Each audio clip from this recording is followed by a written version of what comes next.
Hola amigos, estudiantes de medicina y público en general que le gusta aprender parte de estas ciencias médicas. Decido hacer este canal porque quiero darles una explicación rápida y sencilla para que se introduzcan a la investigación de los diferentes tipos de patologías que pueda haber en la medicina. La clave no es que sepas más, sino que sepas cómo afrontar el problema. Y este primer video va a ser el síndrome de aspiración meconial, característico en neonatos, principalmente en países de tercer mundo, que nos corresponde a nosotros, Latinoamérica en general. El síndrome de aspiración meconial es un grave problema de salud que se presenta en la mayoría de los neonatos de Latinoamérica.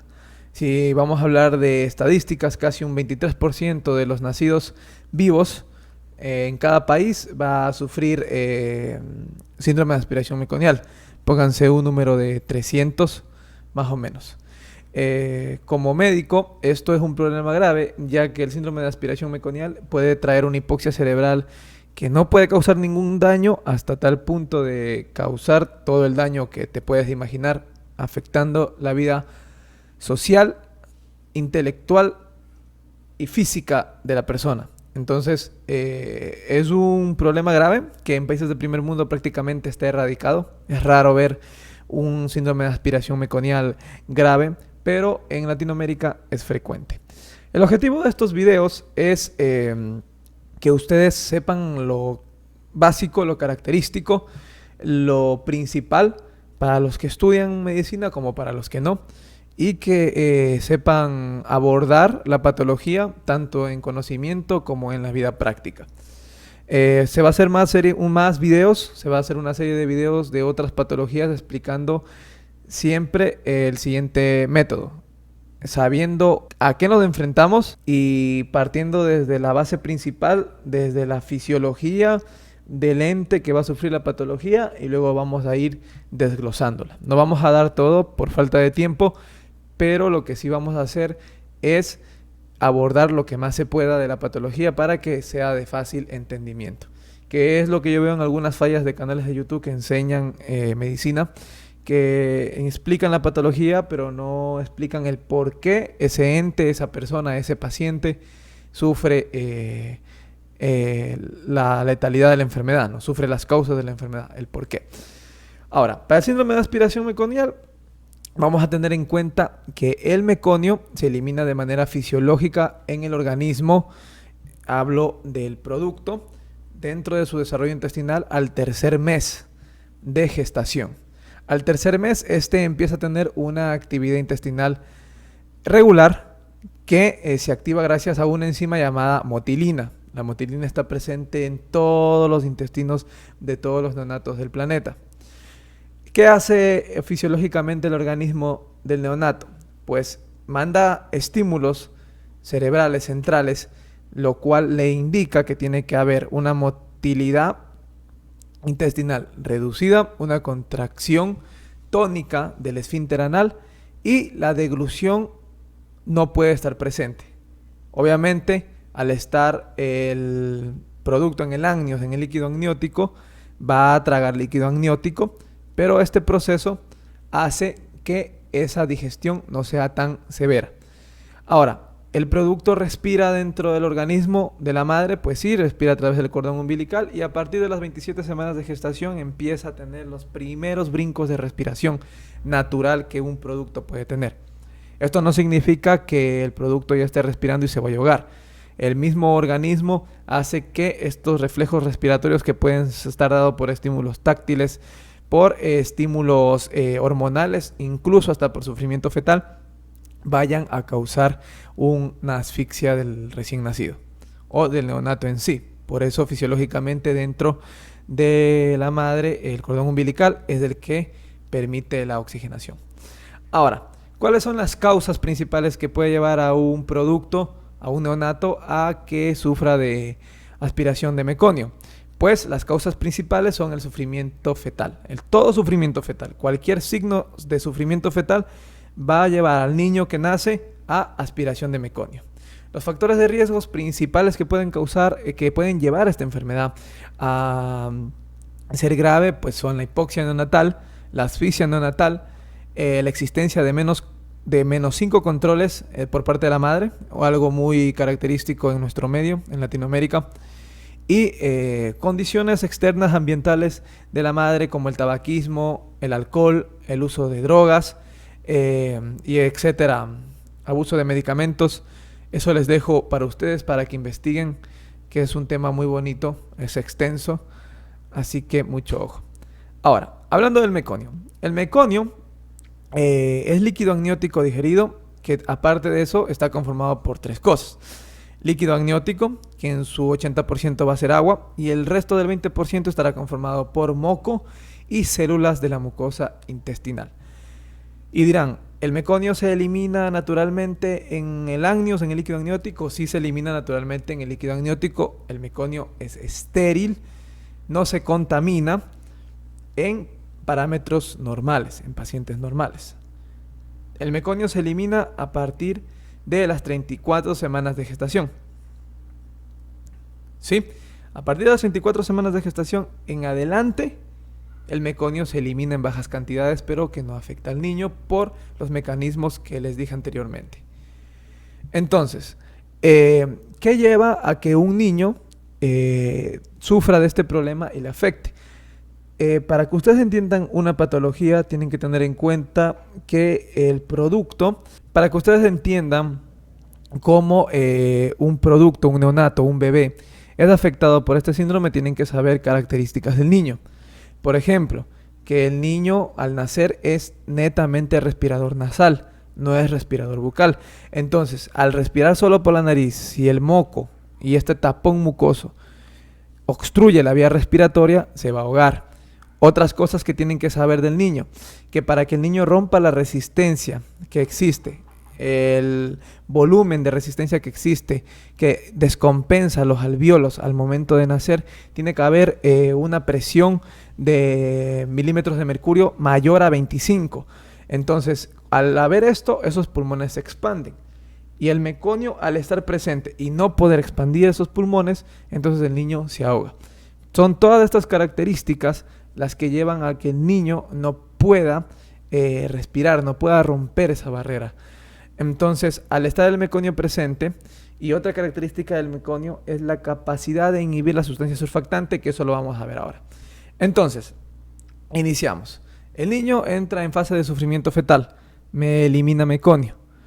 Tengo la expulsión de meconio dentro del recién nacido, y al momento de que nace, se activan los procesos de respiración, rompe las barreras respiratorias, y al aspirar el meconio va por vía digestiva y por vía respiratoria alta. Pero al estar por vía respiratoria alta, la posibilidad de que sea aspirado a vía respiratoria baja corresponde a pulmones, bronquios, bronquiolos terminales y parénquima es elevada. Entonces, tenemos al meconio dentro de los parámetros patológicos. El niño aspira el meconio durante el parto o hace un jadeo uterino, es decir, empieza a asfixiarse dentro del útero. Y esa asfixia se traduce en reflejos de expansión torácica. Entonces, él lo que hace es tratar de agarrar aire de donde puede. ¿Por qué? Porque al no estar bien, al tener la hipoxia fetal, al no recibir el oxígeno de la madre, los niveles de gas carbónico se acumulan dentro del organismo del niño. Y al acumularse los niveles de gas carbónico en el organismo del niño, el cerebro, al sufrir la asfixia, entiende que por reflejo dar bocanadas, y esas bocanadas se traducen en meconio aspirado. Entonces, luego de la aspiración del meconio, sea por nacimiento, sea intraútero, el producto va a tener 3 puntos. Va a tener una obstrucción proximal de los bronquios en los alvéolos y desencadenar la cadena inflamatoria.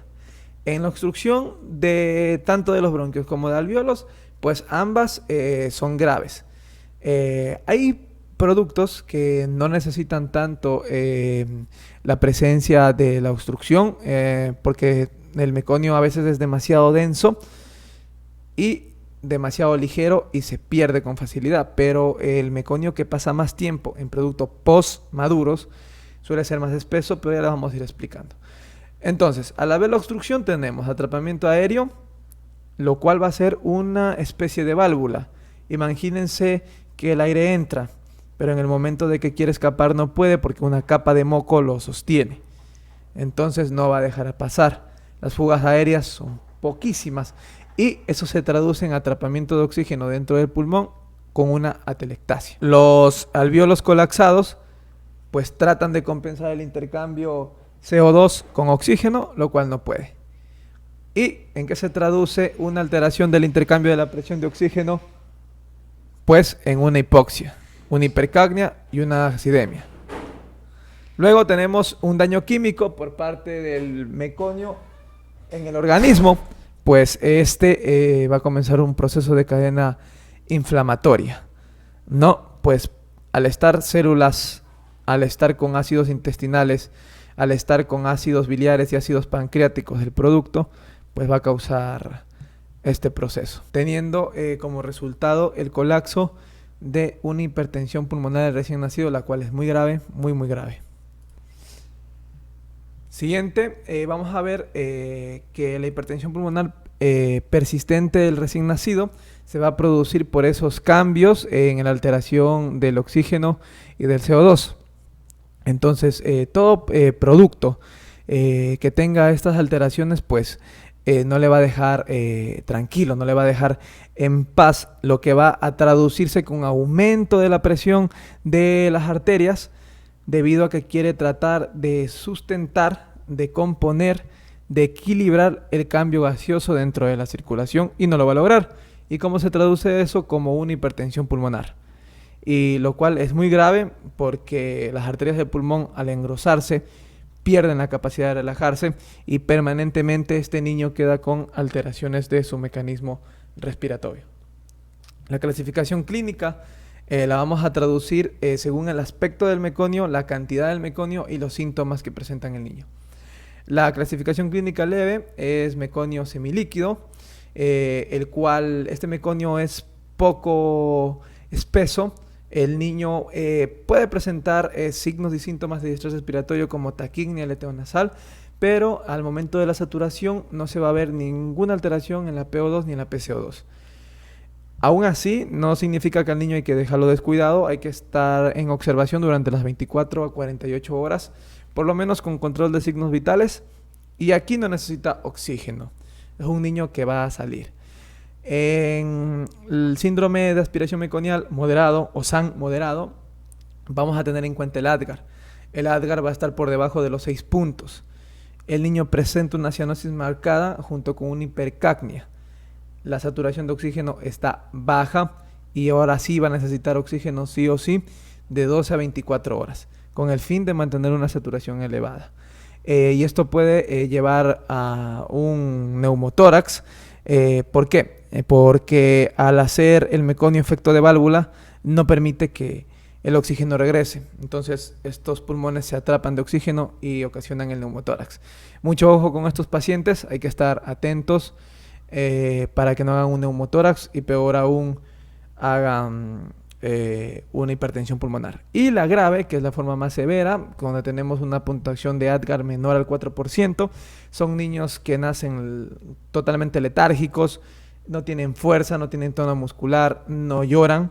La saturación de oxígeno está crítica y hay que colocarlos ventilación mecánica. Y ojo, un niño con ventilación mecánica recién nacido es muy difícil de que salga de ese proceso. Clínicamente, los síntomas característicos cuando tienes un niño que nace por síndrome de aspiración meconial son signos de posmadurez. Es un niño que pasa las 42 semanas de gestación. Es un niño que nace con poca actividad vital, que nace cubierto de meconio, normalmente amarillento o verdoso. Ya casi no se ve lo que se conoce como agua de alberjas o colada de alberjas, que es lo que les había mostrado anteriormente, más o menos la imagen que ustedes ven aquí. Eso es. Entonces, no se ve constantemente, pero los signos de posmadurez sí están. Entonces vamos a dividir estos signos de posmadurez en 3. Un niño mayor para la edad gestacional, es decir, un niño de 42 semanas de gestación, cubierto de meconio y con uñas grandes. Esos 3 aspectos son los más comunes que se encuentran en estos pacientes que sufren de síndrome de aspiración meconial. Ahora, Que pueden presentar signos y síntomas de distrés respiratorio, sí, puedes tener una cianosis, una taquignia, un tiraje intercostal, un aleteo nasal y un quejido respiratorio. Y aquí les dejo un dato importante. Los niños que aspiran meconio, que no nacen con estos síntomas, dentro de las 12 a 24 horas pueden presentar síntomas y pueden irse alargando. Vuelvo y repito, no necesariamente se necesita que el niño nazca con los síntomas marcados. Por eso hay que estar en observación.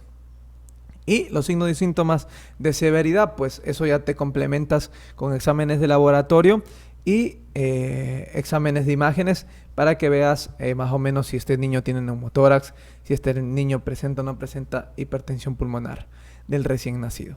Las complicaciones tenemos a la cabeza al síndrome de distrés respiratorio, donde dice SDR, que es el más común, ya que la mayoría de estos niños te puede presentar una taquignia transitoria del recién nacido, que puede estar dado por este efecto de válvula que no es nada grave, principalmente pacientes de la forma leve.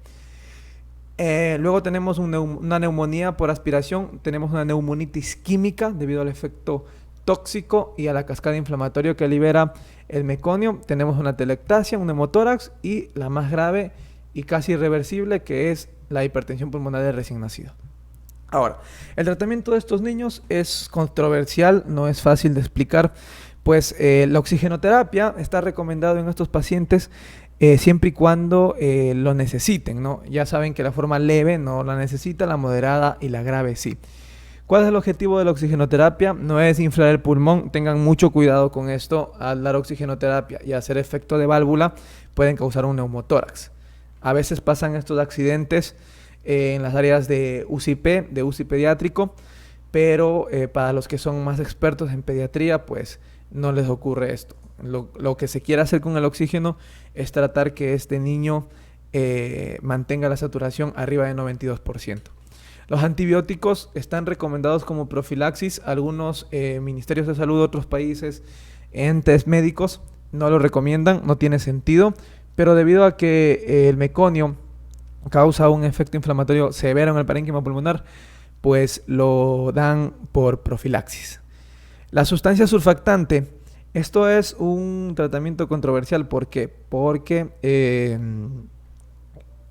al dar sustancia surfactante no se va a dar por vía oral ni por intravenosa, tienes que dar un lavado directamente al pulmón. Es un método invasivo, el cual trata de cubrir todo el pulmón de sustancia surfactante, ya que el meconio, uno de sus principios activos es inhibir la sustancia surfactante natural que los alvéolos producen, y se trata de evitar este colapso pulmonar. No hay estudios, y los pocos que hay no demuestran una gran mejoría al aplicar sustancia surfactante, especialmente en la forma grave. En la forma moderada parece que sí hay mejoría, pero no se tiene en cuenta. Pero nuevos estudios indican que los corticoides dan un buen efecto. ¿Por qué?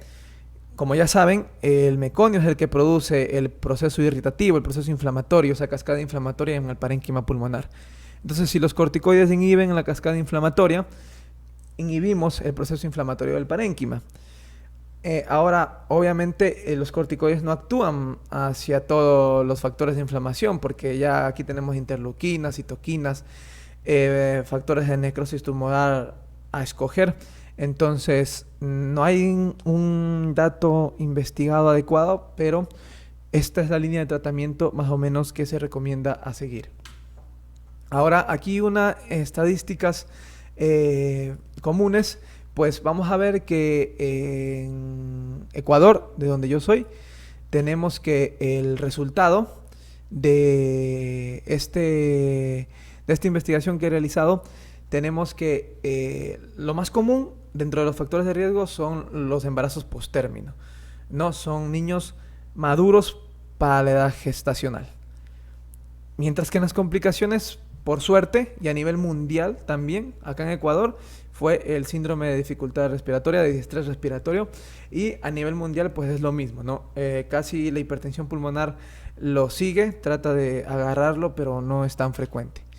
El resto, pues es muy frecuente en el sexo masculino. Vamos a tener a muchos niños con estas características, mientras que el femenino se salva.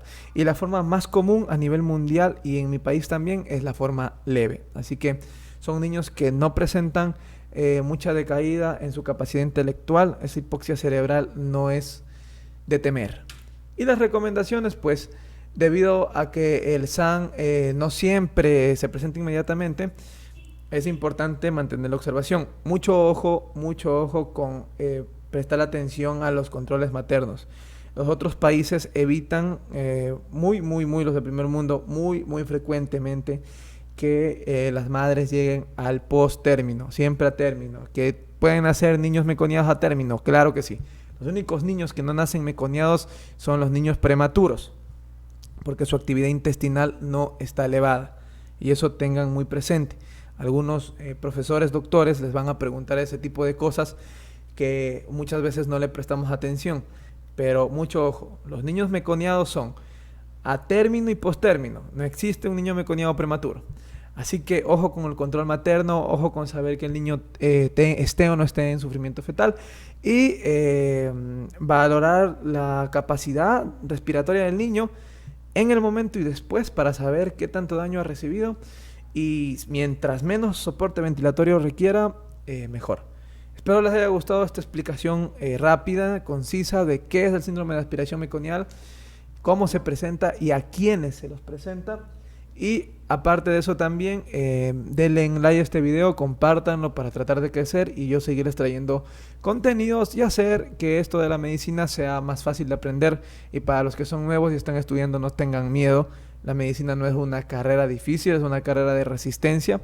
Y si a ti te gustan los científicos, las ciencias, pues te va a agradar esto. Así que nos vemos hasta la próxima, colegas, y denle like, comenten y compartan este video. Hasta luego.